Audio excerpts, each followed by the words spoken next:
is the Blanco Dios' sister, and we're reading Saturnastra, Monkey King. This is chapter, it was 4, right? Yeah. An army not for hire. Are you his brother? Asked Musha. Yes, what of it? Said King frowning. I saw him a couple of days ago with Flamenca, said Musha, and I thought you might want to know what he's up to.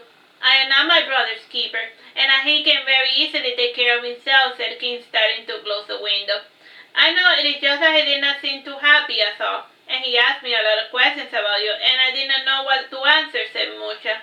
Well, if you see him, tell him that I'm doing just fine. I don't need his help. I can do just fine on my own, said King, closing the window. Musha shook his head sadly, and he then took a bit of a running speed, and he gave quite the high jump, and he gently glided back inside the castle. And Musha made certain to have jumped high enough to be visible to the lurking enemies, and by morning the outside of sight was free of any danger once again. So like the dragon, when he jumps, he jumped high enough so that anyone that's thinking of attacking the town can see that town has a dragon, you know? You know, it's like, in that world, dragons are like, like your weapons, like your nukes and whatnot, you know.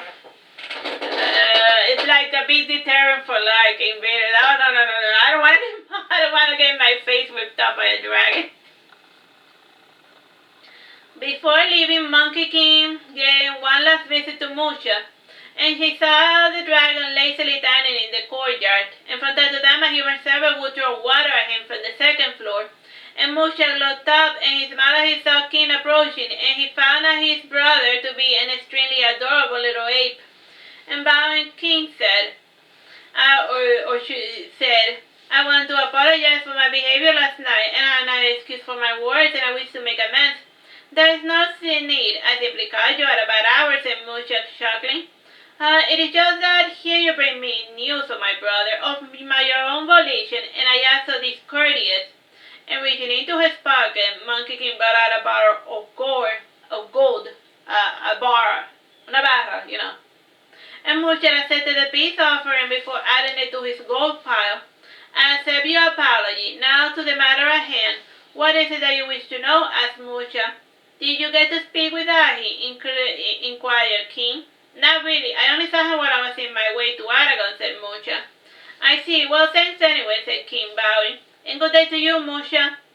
And a fine day to you, King of the monkeys and apes, and other hairy creatures, said Musha, lowering his head. And after saying his goodbyes, Monkey King left ties with his army. And the winter came and still no contrast inside, and eventually King landed something solid through Melina's contrast, and he joined the mercenary corps in Sassari, and they were there to protect the city and suppress rebellion should the need arise. And it was a temporary job designed to build reputation, and it was a slow, peaceful winter in Sassari. And the dragon on loan from the dragon rider served her purpose as well, and this chromatic dragon too was of an unfamiliar color. And it seemed to Monkey King that because of the slow war season, the dragons were being bred for their looks and not their strength. And this chromatic dragon of Sassari was an 8-year-old dragoling named Salambo, and she had a coy personality, and by the time King had met her, she had picked up the habit and eccentricity of the courtesans of Sassari. And aside from protecting the city from invaders, Salambo was tasked with keeping an eye on the mercenaries. And she was to watch for any signs of betrayals, whatever those signs might be. And she always took care to remind the mercenaries of this fact, and whenever King would pass by, she would say, I am watching you, little monkey. You know I would never betray my sister, said King, smiling. Both you and I know that Melina is not here today, said Salambo, chuckling. The Sassari Palace was well lighted by the Nagas, and its artificial forest reminded those wandering Nagas of their home. And funny Salambo was, what's the matter? Nothing, I'm just a little bit disappointed, that's all, and my generals, you see, are out for blood, and this war season has been boring, and if nothing is done, I fear that we may go back to being highwaymen, commented King, sitting in a bench facing the lake. And the tantamount was reflecting its light on the water surface, and accompanying it was a shimmering light of the sky belt and a few of the smaller moons. Can you men do anything besides fighting? Asked Salambo. I do other things other than fight, and I have my knitting and my flower gardens as well, and I also gossip with the ladies of the palace. That is just the thing. They have been standing idle doing other things for the past years, and Virgil is right. If we don't see any real fighting soon, their skills might grow rusty, said King, staring at the water. I could give them a trouncing, if only to get their blood pumping, suggested Salambo, chuckling.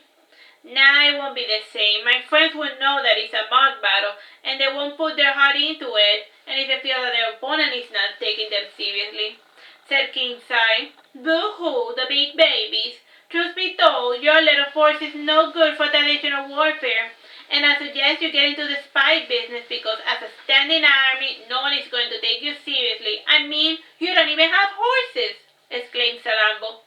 They just work just as well, said King, laughing. Ah, pooh, with that attitude it's no wonder nobody's taking you seriously. Appearances are everything in this world, if you must know, insisted Salambo.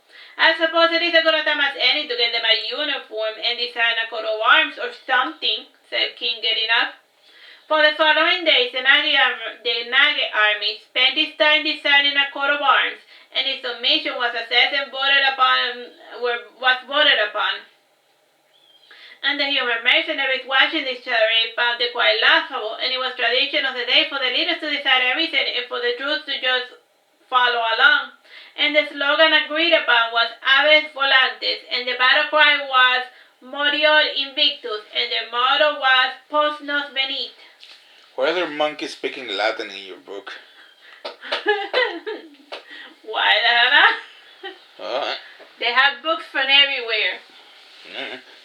You know? It's like magical planet.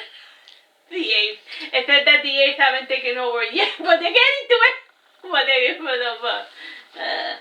getting to it. Time. Question: do they have tails? Some do, others don't. That's why I call them naggers, not monkeys or apes, you know? Okay, got it. Because they have both types. Okay. And Monkey King does have a tail, that's why he's a monkey, and not an ape king. Okay, got it. But they keep asking him about his twin brother. Hey, you're his brother. That's the only thing that people know me for. Hey, you're his brother. I said, yes. Time? 16 minutes. Latin had become trendy as of late, in part due to the efforts of the Knights of Veragerus, and it was used purely ornamentally, and whenever Noah wanted to impress, he would casually throw a Latin phrase into the mix. And aside from phrases, no one had a solid grasp on the new language, though the English translation for the phrases were always readily on demand. An effort was being made to collect as many Latin words as possible to form a dictionary. And the supporters of the shield were the toucan. Okay, now we're back to describing the shield. And the supporters of the shield were the toucan, and the crest, a bird of paradise. And other ornamentation were chosen for the crest, and did not have any true meaning per se. Rather, they were chosen based on the impression that these items are caused. And since no one could agree on a type of uniform, it was decided that the knights would wear at least one golden item on their person. And part of the reason the uniform idea did not fly was because of certain clothing restriction. And each fighter had his own particular gear or fashion that somehow aided them in battle. And being forced to wear the same thing just cramped their individual style. And also, King was not in the mood of doing things 100% by the book. And in the end, the coat of arms was just for marketing purposes, and it was printed on a yellow scarf bandana or a bangle and only showcased on demand. So while the human army sported badges, medals, and insignia, the Nagas knew each other's rank by the size of their paycheck, or for lack of a better word. And the paycheck came in a variety of forms aside from being paid in food, and the Naga soldiers were given a portion of the cash crops as currency, and they could also demand certain desired items based on the type of service they thought they had rendered. and it was a logistic nightmare for Pierre, who was in charge of distribution. And in the end, he developed a karma system, and each action generated a certain degree of karma, and the benefit received depended on the karma accumulated. It was an intangible type of currency, which only seemed to work within the Naga community, where the birds kept track of everything that occurred, and the humans could not stomach dealing in this bizarre mercantilism economy. And since the Nagas had dragons, the humans limited themselves to trading gold and precious gems in exchange of food, and the Nagas tended to devalue both items. The New Year came to society and with it a golden opportunity, and the usual cold winter in the north had killed half the crops to the north of society, and the northeastern regions had received a frost from the mountains bordering the area, and without the production value, the feudals could not maintain a standing army. And the soldiers were forced to trade their swords and armor for a bag of grain and a pitchfork. And while they struggled with the rest to make the poor soil yield its last fruit, the feudals sought protection elsewhere. And the Nagas were called in to fill in the gap in the city of Sokol. So it sounds like Sokol. But when I wrote the name of the city, now it's a frozen city called Sokol. Oh, some of these names. And I wrote it. Typo. 12 minutes. It took the Naga 6 months to reach the city, and it was one of the largest islands in the Sea Dragon archipelagos. And at the time this region was named, the alabaster dragons were in the middle of their migration north, and one day the dragons left, but the archipelagos kept that name. So they weren't dragons were leaving that island, but when the island was named, dragons were just nesting there in order to migrate north. So then they named the island out of something that only happens seasonally, once every decade or so. There were about 50 large islands and about 4,000 little ones, and most of the islands were uninhabited. And aside from wealth, the Nagas had been offered 10 of the tiny islands. And before shipping out, King noticed a large light over the horizon, and Patty asked, "Is that what you call an aurora?" "No, there should not be one this far out," said King. "Then what is it?" asked Patty. The birds up north were the albatrosses, and this branch of the messengers started fleeing towards the mainland. And following their cue, King said to the fishermen in the village, "Everyone get to high ground." Caught by the panic of the army, the local fishermen were wise enough to flee up, and the tides receded, and it was soon followed by a tsunami. And everything in the village was washed away. The horses and the animals managed to at least survive because the Nagas guided and had carried them to higher ground. And unlike the people in the nearby village, they had at least a 15-minute head start. King could see it from on top of the mountain, and he found when he noticed the bizarre shape of the tsunami. It just did not behave normally, and its size and shape was limited, and the waves around it kept following the normal ebb and flow. And by the time the magical influence started raging over the waters, the tsunami had traveled a kilometer or so inland. And the fishermen watched with a dogged resignation their possessions adrift, and the Nagas at least managed to save a few items, in part because the Nagas liked to travel light, and any additional items were summoned by their item mages. And these mages were assigned with the teleporting the necessary items to their owner, and the items like food and clothing were kept in safe houses hidden in Lusitania. And the rest helped maintain communication with the item mages, who were not as obvious as King, and others were decoy mages who excelled in shock and awe magic. And much to the Nagas' annoyance, it took about a week for the waters to recede, and during the first day of the week, King was shocked by what the waves dragged ashore. At first only the tip of the iron cylinder was visible, and slowly the interior groaned as it broke upon the granite bedrock of the shore. And the thing soon broke into pieces before exploding, and the bodies of the passengers washed ashore, poorly burned humans and bloated corpses. And pointing towards the remains of the iron cylinder, twice as big as a galleon, Gargantua's that, started saying Monkey King. He was reluctant to say what it was, and one of the fishermen came over and said, "That should not be here." "I know. It is rare for such a thing to make it up to the surface in one piece." and another hundreds, even thousands of them from later times, but these people should not know how to use them, said King, folding his arm. Do you think someone broke the rules of the game? Asked the fisherman. Not enough time, and why wait so late in the game to bring out these ships? Said King, watching his words. And Garganta was glaring at him like a hawk, and she hated whenever Monkey King withheld information. The fisherman shed his human skin, and the locals were shocked to see him in the form of a reptilian. And he swam through the waters with great speed, and King hopped through the rubble to make his way towards the remains of the ruined ship, and the reptilians differed from the draconians in the malleability of their skin, and the human name for their kin was doppelganger, and the bodies were larger than humans, but their faces had snake-like features, and together with his reptilian companion, King reached the interior of the ship, and a good portion of it still lay underwater. And there was a bizarre juxtaposition of old and new. The beds and the bunks and the supplies were more in tune with the era, however the metallic walls and the steel pulsating cables was another matter. So it's like as if a bunch of like medieval folks and Renaissance folks found like a freaking submarine type of ship, and then they managed to get it to work, but then they put it up, but then they put the old stuff in it.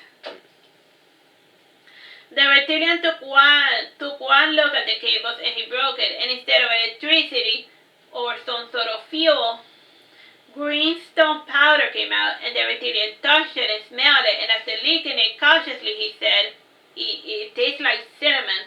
Like he broke a cable, and then the fuel that came out, it tasted like cinnamon. It's like, okay, what the hell is this? Cinnamon, asked King, raising an eyebrow. That is not helping me one bit. Together they decided to follow the Latin source of power. To follow the cables towards the source of power. Eventually they reached a chamber, and the pressure of the accident and the tsunami had warped its shape. And the reptilian's muscle grew as he tried to bend the metal, and after bending it a little, the light from the cracked roof illuminated a shape inside something which resembled a large ampule. It was made of glass, with the top burned off, and sealing it in preserving the sample, and the sample opened its shimmering greenish eyes and blinked unevenly.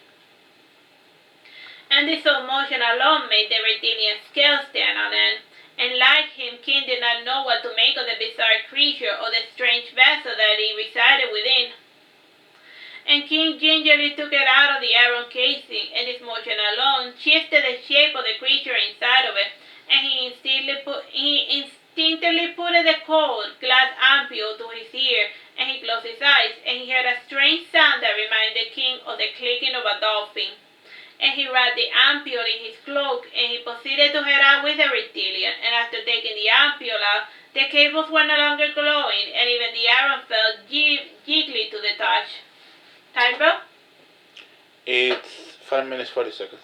After taking the ampule out, and even the iron felt jiggly to the touch, and the atoms around them were diluting into water, and in no time the entire ship had dissipated, only leaving behind the wooden additions made by its new owners, and the creatures inside the ampule seemed alive.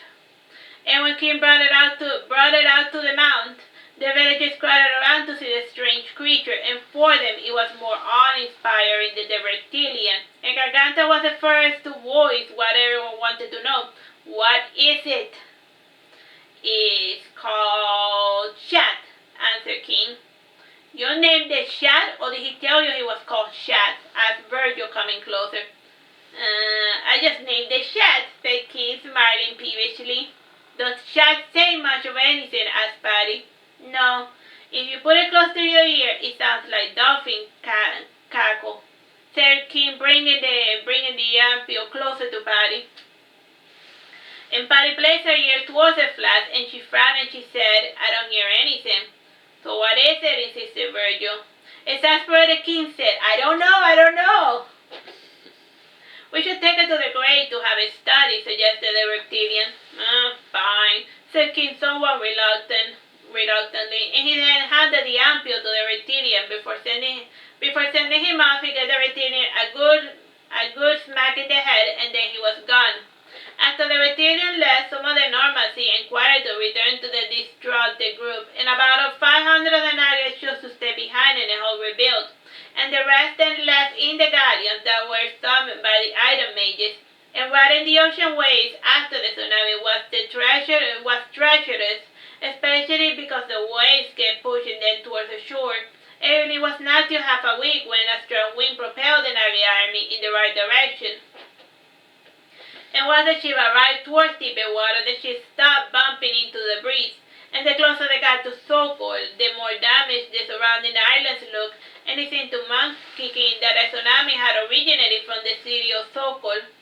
And the city was quite a sight, and the ship crashed against something unseen, and it scratched the base of the ship somewhat, but thankfully it did not puncture the hull. Hull, the hull of the ship. Time, bro? 3 minutes. King dropped the anchor, and he was surprised to know how quickly he found the bottom. Is it a sandbank? Asked one of the Nuggets.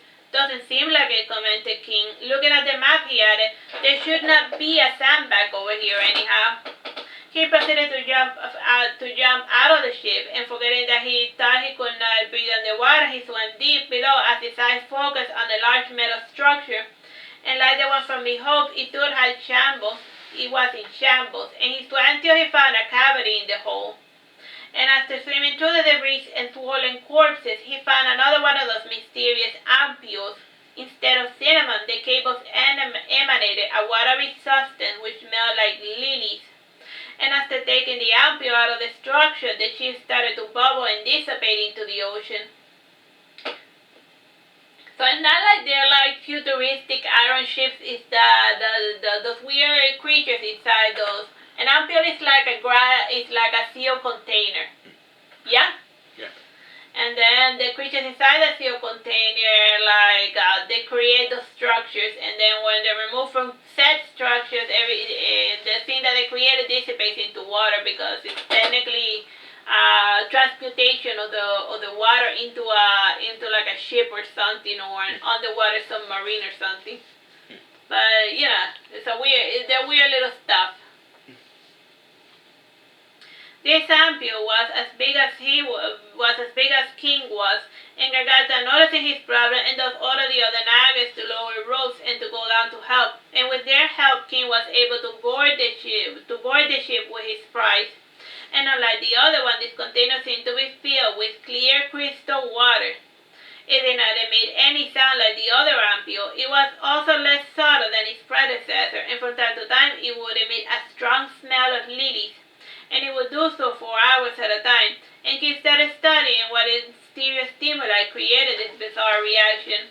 And he noticed that when he left the ampule out in the sun, it emitted a strong smell, and he wanted... Oh yeah, it's less than a minute. So Alright, we'll leave it here. Bye-bye and God bless.